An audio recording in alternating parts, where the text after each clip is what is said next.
우리에게 주시는 하나님의 말씀 에베소서 6장 1절에서 3절까지 함께 봉독합니다. 자녀들아, 주 안에서 너희 부모에게 순종하라. 이것이 옳으니라. 내 아버지와 어머니를 공경하라. 이것은 약속이 있는 첫 계명이니 이로써 네가 잘되고 땅에서 장수하리라. 아멘. 오늘은 마더스데이입니다. 미국에서는 6월 셋째 주일에 파더스데이, 아버지 날이 그때 있습니다. 근데 한국은 아버지 날이 없어요. 그래가지고 5월 8일을 아버지와 어머니를 묶어가지고 어버이날로 지키고 있습니다. 어버이날에는요, 자녀들이 부모님의 은혜에 감사하면서 이렇게 가슴에다가 카네이션을 달아드리고 그리고 카드와 선물을 그렇게 드리고는 합니다. 근데 사실은요, 어버이날을 만들어 놓고 그날 하루만 부모님의 마음을 기쁘시게 해드리는 것보다도 부모님을 더 기쁘시게 해드릴 수 있는 것이 있습니다. 그것은 부모님의 은혜를 알고 부모님께 순종하고 부모님을 공경하는 것이에요. 그래서 먼저 여러분의 부모님들을 정말로 기쁘시게 해드리는 것이 무엇인지를 알고 주님을 기쁘시게 해드리듯이 여러분의 부모님을 기쁘시게 해드리는 저와 여러분이 되기를 주님의 이름으로 축복합니다. 여러분의 부모님을 기쁘시게 해드리려면 무엇보다 먼저 여러분의 부모님의 은혜를 알고 감사를 드려야만 합니다. 며칠 전에 신문에서 사람 사전이라는 그런 책에서 정의를 내린 안심, 안전, 안정에 대한 글을 읽어보았습니다. 그런데 정의가 다 똑같아요. 안심, 정의가 뭐냐? 엄마가 있다는 거. 안전, 정의가 뭐냐? 엄마가 있다는 거. 안정, 엄마가 있다는 거. 정의가 다 똑같아요. 어린 자녀들은 엄마 품에서 안심하고 안전함을 누리고 안정을 찾을 수 있는 것입니다. 어린아이가 엄마 품에만 있으면 안전하고 그리고 안심하고 안정되잖아요. 우리 크리스천들은 뭐예요? 주님이 있다는 거. 주님이 있기 때문에, 주님이 나와 함께 하기 때문에 우리는 안전하고 안심하고 평안함을 누릴 수 있는 줄로 믿습니다. 어머니 하면 떠오르는 단어가 있지요. 첫 번째가 뭐겠어요? 사랑, 그리고 헌신, 희생, 이런 단어들이 떠오릅니다.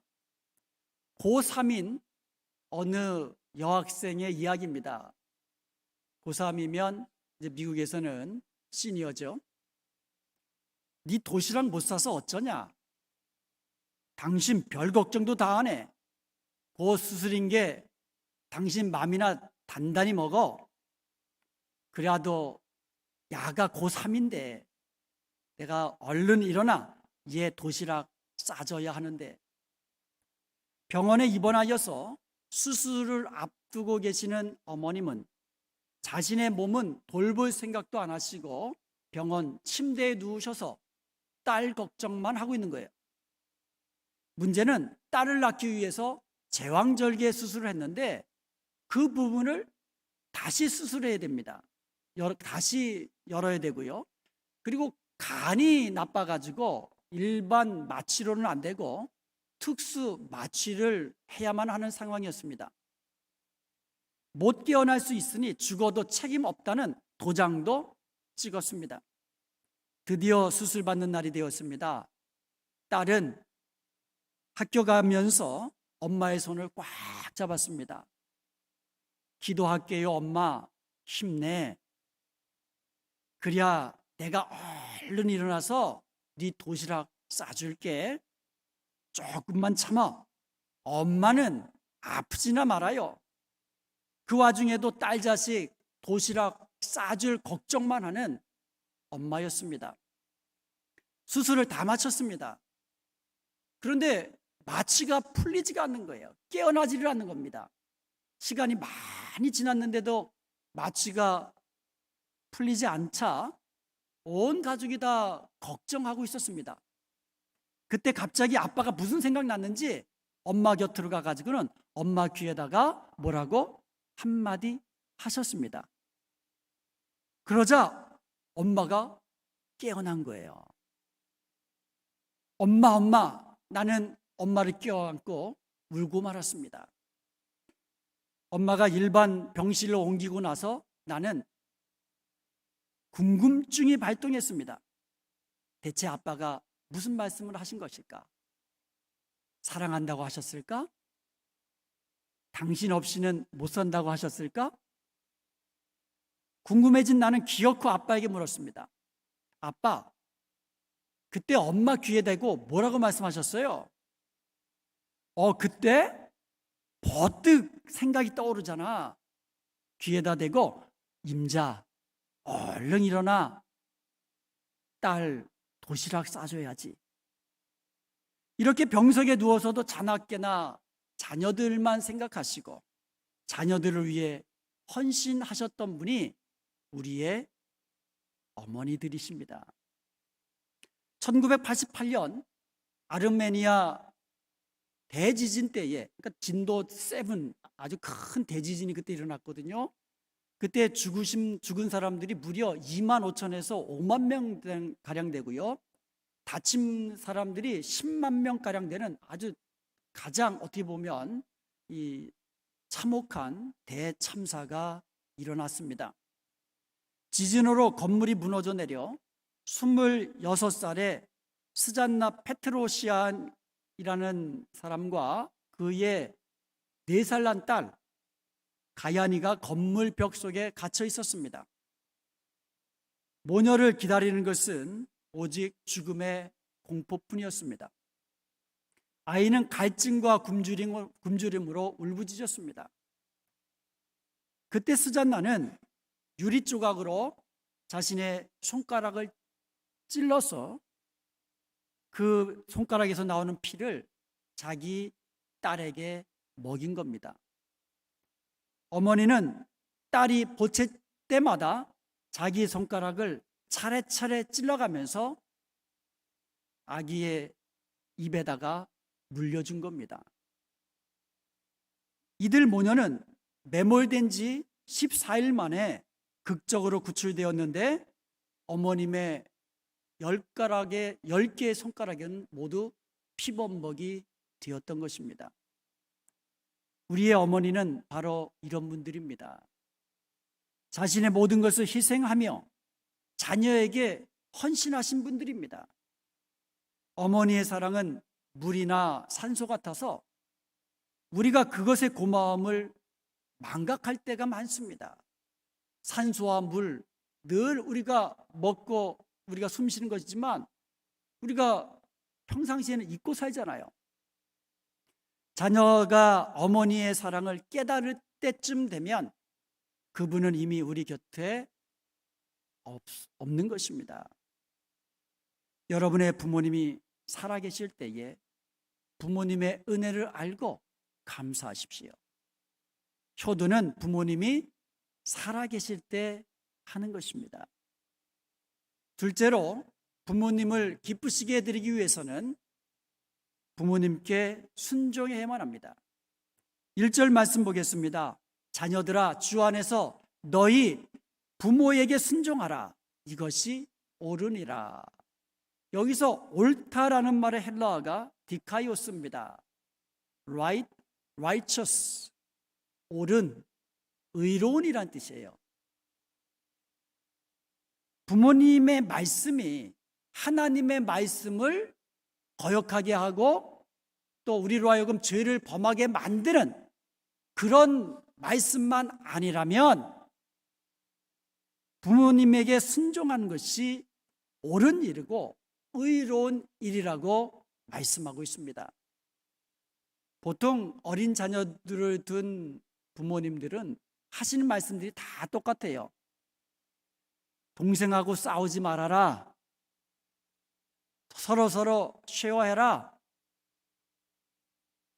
숙제부터 다 하고 게임하고 그리고 놀아라, 인터넷 너무 오래 하지 말아라 하시는 말씀들이 다 똑같아요.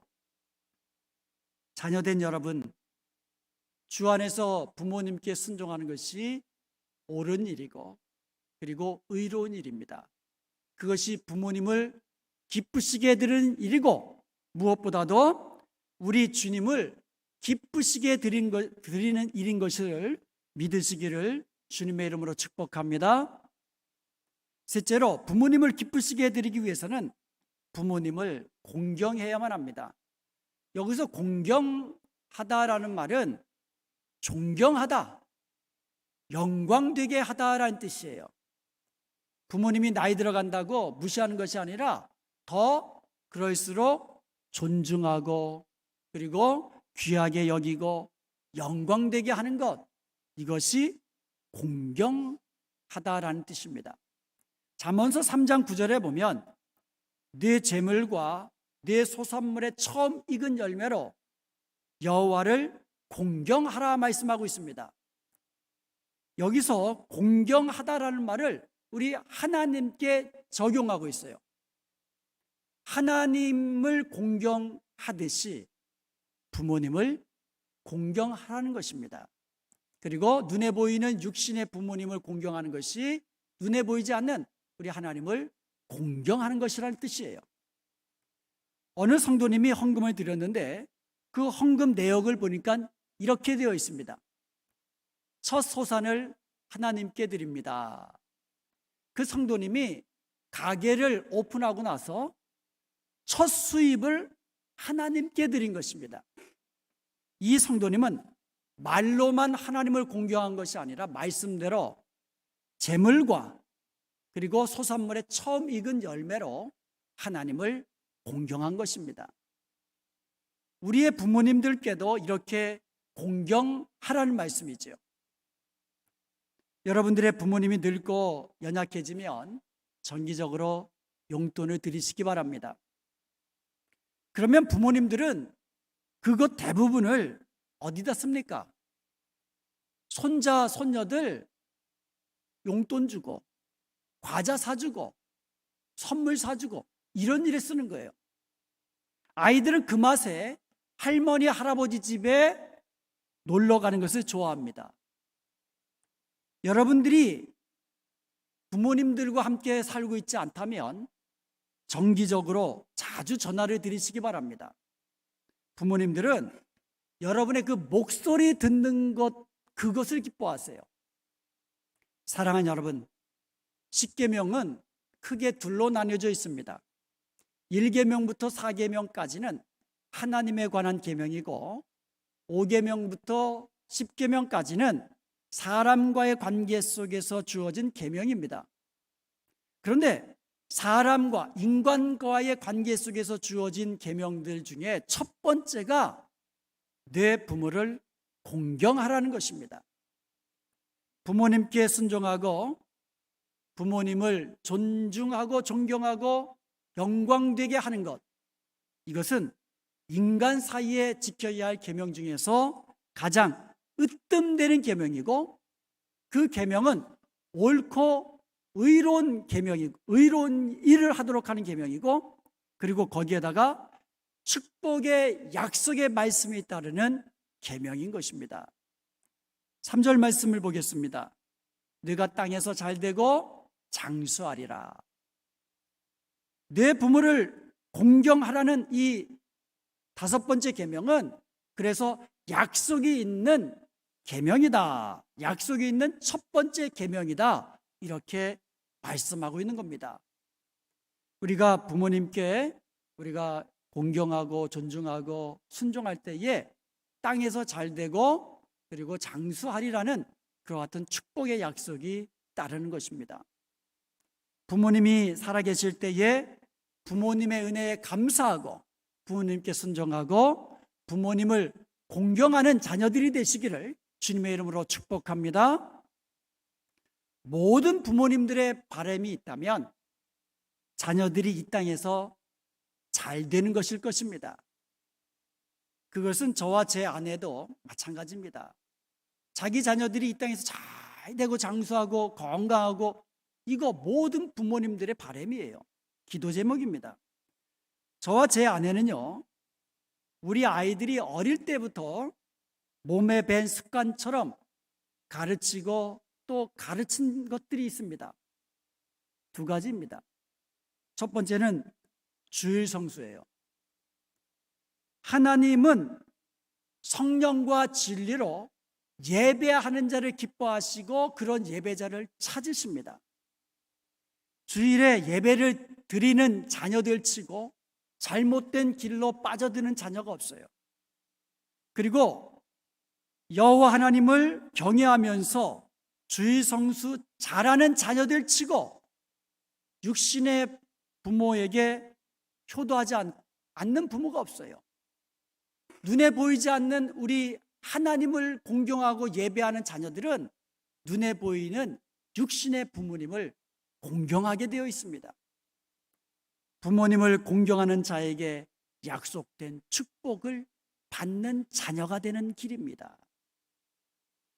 두 번째로 11조를 철저히 하라고 가르칩니다. 아주 철저히 가르쳤어요. 어릴 때부터. 왜 그랬을까요? 11조는 하나님의 축복의 약속이 있는 명령이기 때문인 것입니다. 우리 자녀들이 잘 되기를 원한다면 우리 자녀들이 하나님께 축복을 받는 길을 가르쳐야만 합니다. 많은 것이 있지만 그 중에서 가장 기본적인 것이 주일 성수와 11조입니다. 그리고 우리 부부는요, 아이들이 좀 자라기 시작하면서 또 다른 것 하나를 가르쳤어요. 그게 뭐냐면 아이들에게 또 다른 11조를 하라고 그럽니다. 11조는 하나님께 드리고 또 다른 11조는 우리 부모들에게 좀 달라. 그렇게 아이들에게, 그거는 뭐 성경에는 없는 것이지만 우리 저와 제 아내는 아이들에게 그렇게 이야기합니다. 솔직히 말해서 저하고 제 아내는 돈 쓸 일이 없어요. 술을 합니까? 담배를 합니까? 어디 가가지고 헛된 데서 돈을 씁니까? 솔직히 말해서 돈 쓸 데가 없어요. 돈이 아무리 많아도요, 저희 가정은 주님께 드리고, 저희들은 주님께 드리는 헌금을 굉장히 좋아합니다. 그래서 저희들은 저희 수입에 비해서 아주 하나님께 많이 드리고 있어요. 그리고 저희 부부에게 돈이 많이 생기면은요, 그 선교하고 그리고 구제하고 그리고 선한 일을 위해서 많이 씁니다. 그리고 모아둔 돈을 가지고 어디다 쓰겠습니까? 또 자녀들한테 쓰는 거예요. 자녀들이 뭐 돈이 필요하다 그러면 결국 자녀들한테 쓰는 겁니다. 가장 중요한 것은 우리가 이렇게 우리 자녀들에게 부모에게 공경하는 것을 가르침으로써 하나님이 축복하시는 그 축복을 누리기를 원하기 때문에 그래요. 우리의 자녀들이 정말 우리 자녀들에게 저희 부부는요, 줄 게 없어요. 남겨줄 게 없습니다. 그래서 저희들은 하나님께 축복받는 길을 가르치는 거예요. 왜냐하면 하나님의 약속을 믿기 때문에 그렇습니다. 하나님이 축복하시는 자녀가 진짜 축복된 자녀인 것을 믿기 때문에 그래요. 사랑하는 여러분, 부모님의 사랑과 은혜에 감사하십시오. 주 안에서 부모님께 순종하십시오.